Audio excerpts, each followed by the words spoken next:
Hi, I'm Matt with Meat Church. Today, let's make monster beef ribs.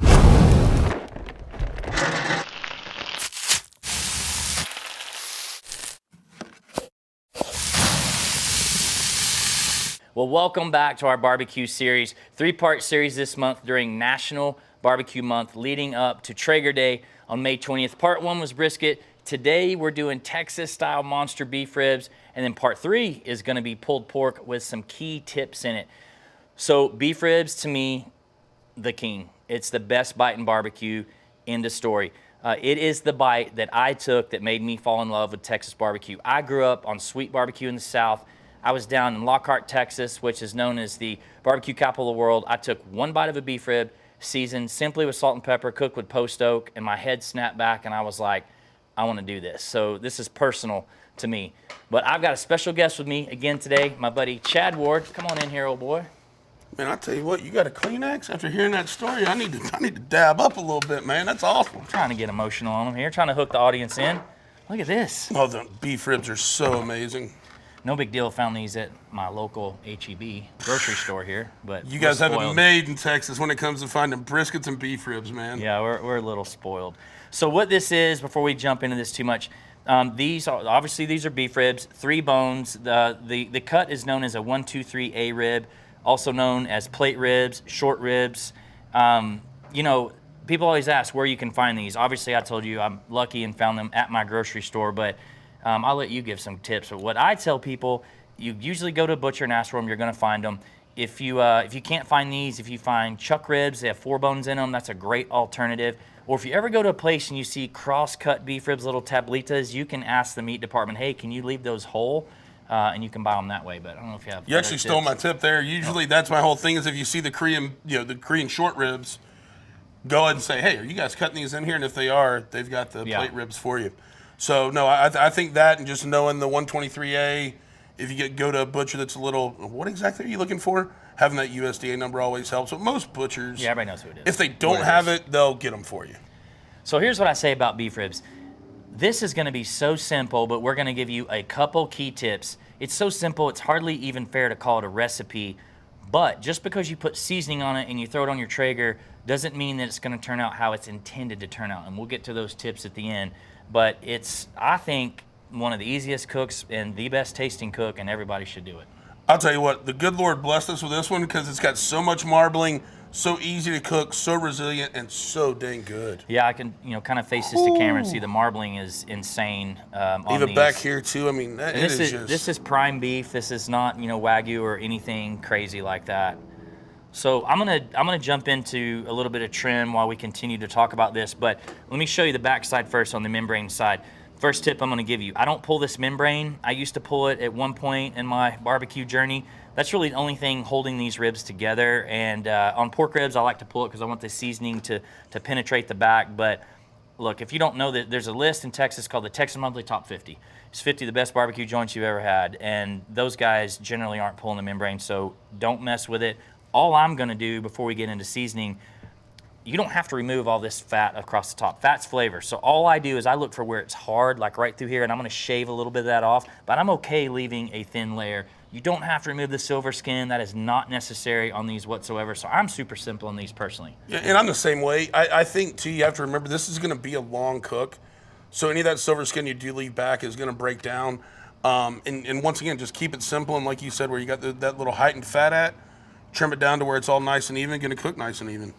Yeah, I've seen people, we're influenced a lot by what you see on social media and, or not, maybe not influenced, but at least you kind of see what people are doing. And some people think that you have to completely remove all of this, and I just don't think that's the case. Well, and there's also up here, when we get to the top of the bone, if you really try to chase it, you're gonna end up taking away a lot of great red meat by trying to chase all the fat. So that's a great point. You do not want to get into that habit. Yeah, you don't have to, and sometimes I don't trim anything. This just was a little hard on top, and hard fat doesn't really render well, so I'm just removing anything that's hard, and that's it. Well, and the hard fat too, not only does it not render well, but when it gets warm, it likes to wash all of our seasoning off, which is gonna destroy our bark and hurt our flavor at the end of the day. But you hit on something that's right. People will be so worried about trimming these so much, and you see I did expose meat, but there's basically like nothing there. You will dig into this. They'll be really kind of funky shape. And Yep. It's just a light trim is all I'm going to do. And definitely listen to Matt when he says, don't pull the membrane. If you ever try to pull that beef membrane, and I know we've both done it in the past, it is not as easy as a pork membrane. You going to be there a while. Little bit of work. You may want to have 2 of them Miller Lights, old boy. You going to be there. I'll probably have 2 anyway. Okay. To be real honest Good. with you. But I'm down with that. Cheers. everybody's going to ask what you got in there. Well, then obviously you don't know me. It is Tito's and LaCroix. All right, well, let's talk seasoning. So Yep. I'll start, and then you can go deep dive here. So Texas barbecue is known as salt and pepper, but I'll tell you that of the top 50 joints, they're not all just salt and pepper. There's usually a little bit more. It can just be salt and pepper, if you want. Yeah. So I season with our Holy Cow, which is basically 80% salt and pepper, and it has a little bit of garlic, which is a great beef flavor. By the way, I'm not putting a binder on these. People can put a binder if they want. I'm just not. I'm just Okay. going to season these today. Go for it. So why don't you talk about And what are so- other things you like to season with? So to me, like on the Traeger rubs, I've comboed the coffee and the beef rub on this, and I've liked it. A lot of times with the coffee rubs, I always tell people, Traeger's got one, I've got one in the Whiskey Bent line. Even if you don't like coffee, what it leaves back is that kind of savory note and a little bit of darker color. So beef and coffee, I've used on this really well. The prime rib rub from Traeger is awesome on beef ribs too. Done that several times, but man, and this is one you are laying it in the way I do. This is another nice heavy seasoning because this is a big chunk of meat Thank you going very for a much. while. Thank you very much for recognizing my seasoning skills. I was recently trolled on YouTube for my seasoning skills, and I needed that vote of confidence. Oh, hey, I got you, buddy. Little shot in the arm. Thanks, You're doing buddy. it right, Matt. Well, and I'll tell you, there's a little bit of latitude with this, however you want to do it. Some people think, oh, they just need salt and pepper. Fine. I've seen people put a little bit of sugar in a rub, to help build a little bit of a, cookie Yep. crust barbecue. That's fine too. This is nice and simple. What I like to do from here is I want to let it adhere, 15 to 30 minutes. I always say on big cuts of meat, do this the night before if you want. We're not going to wait that long, but we're going to let this adhere, and then we're going to jump into cooking. Yes, sir. These beef ribs have been sitting for just about 20 minutes. I'm happy with it, ready to put them on, so let's talk about cooking. Yes. So what I like to do, I like to go, as heavy of pellet as possible. In Texas, we make, Central Texas barbecues post oak. So, you can use mesquite, you can use hickory. And then cooking this is couldn't be any easier, to be honest with you.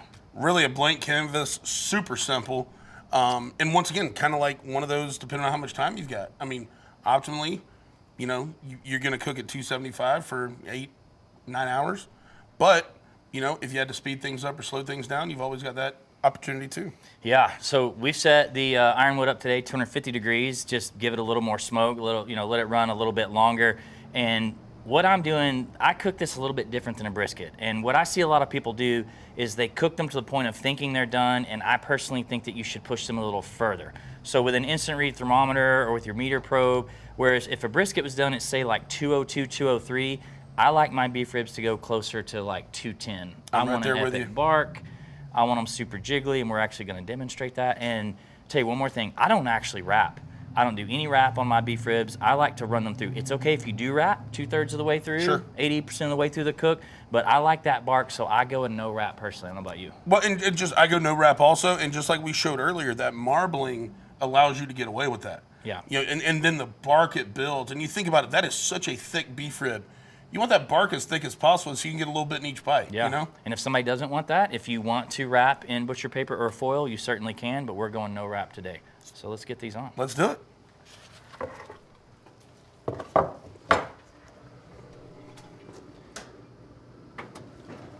All Well, right. You guys can see here that we've got a couple more racks that we've been cooking. I got the lid.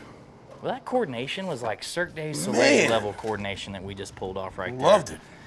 All right, so the differences in these two. This rack is a little bit smaller, so it's a little bit further along in internal temp. This rack's a little bit bigger. And what I look for at first is you're looking for this great bark, which is obviously there, and then I press all over. And there is some serious give here. And I know There that will is. be hard for you guys to tell, but my finger is about to run through this. Now these that aren't as far along, they are a little more firm. Now, a lot of people pull them at this stage, and here's what I'll show you by this. So these are temping, by the way, this is like butter, but these are temping at 210. Yep. These are not as far along. And so, well, let me just show you here. So these are basically 198, 200 or so. Yeah, 201. I think most people pull at this stage. It's going to be beefy. It's going to be good. I don't think the fat's going to be rendered as much. So I like to go further.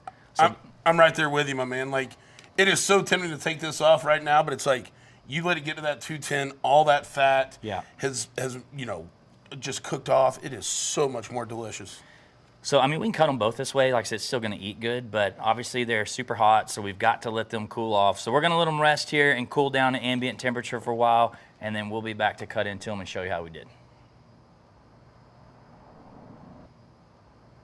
Okay, well, these have rested about an hour. I'll tell you that they can rest a lot longer. A lot of people don't focus on this, but the decrease in temperature is honestly just as important as the increase in temperature as you're cooking.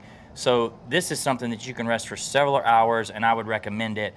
I'm not gonna make everyone wait, while you guys are here for this. So we've just rested these about an hour. I like to rest down to 140. Full disclosure, these are down in like the 160s or so. But this bark, man, that is what I can't wait to have a taste of. It just looks absolutely delicious. It does look pretty barky. All right, here we go. Let's see, moment of truth. Woo! Hear that cut? Oh, look at that. So you see, look at that. Let me hold that together.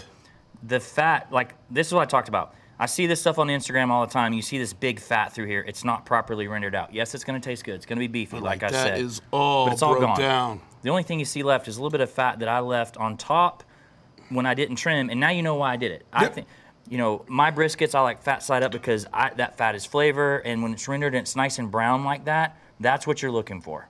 So perfectly cooked, old boy. I feel like we did okay. Gorgeous. Oh, absolutely. The Traeger Ironwood performed flawlessly.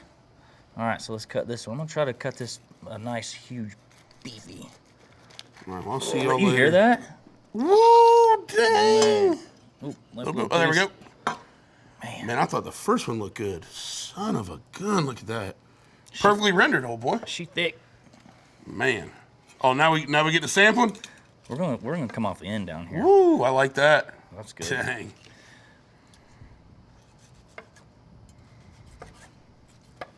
I know I cut us in. I should cut those. That's right okay. There.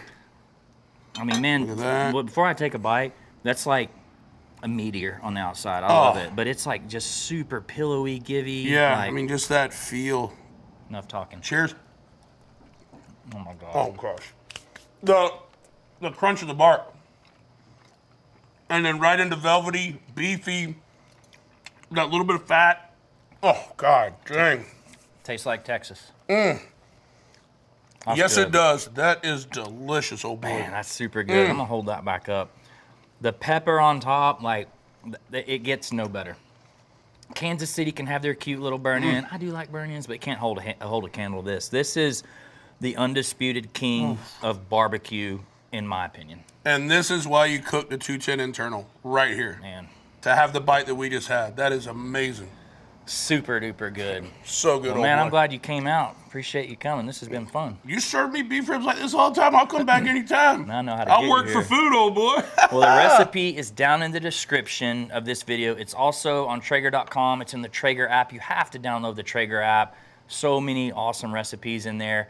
Be sure to check out part 1 that was brisket, and be sure to stay tuned for part 3 that is pulled pork. Traeger Day on May 20th. Tag us in everything you're cooking. It's going to be a great day. See y'all next time. That's probably the best bite of food you've ever given me. That was really, really good.